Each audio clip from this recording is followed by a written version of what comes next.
एक समय की बात है, गौतम बुद्ध एक गांव में उपदेश दे रहे थे। उनके पास एक व्यक्ति आया जो अत्यधिक परेशान और चिंतित था।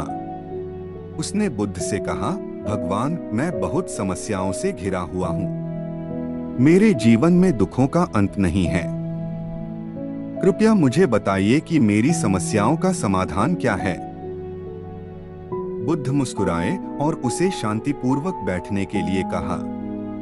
फिर बुद्ध ने एक कहानी सुनाई। एक बार एक महिला थी जिसका एकमात्र बेटा मर गया था।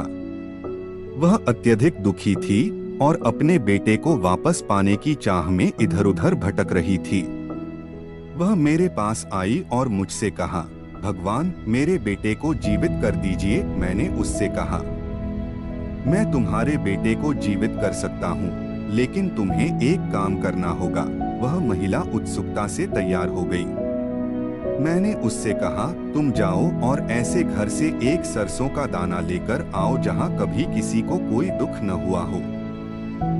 वह महिला खुशी खुशी सरसों का दाना लेने चल पड़ी।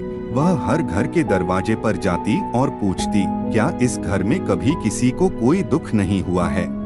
लेकिन हर घर में उसे यही जवाब मिलता कि वहाँ किसी न किसी ने दुख झेला है।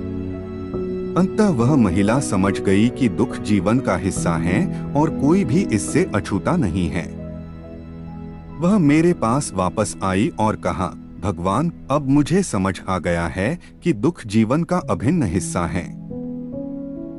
बुद्ध ने उस व्यक्ति की ओर देखा और कहा, जिस तरह उस महिला ने अपने दुख का समाधान खुद पाया, वैसे ही तुम्हारी समस्याओं का समाधान भी तुम्हारे भीतर है।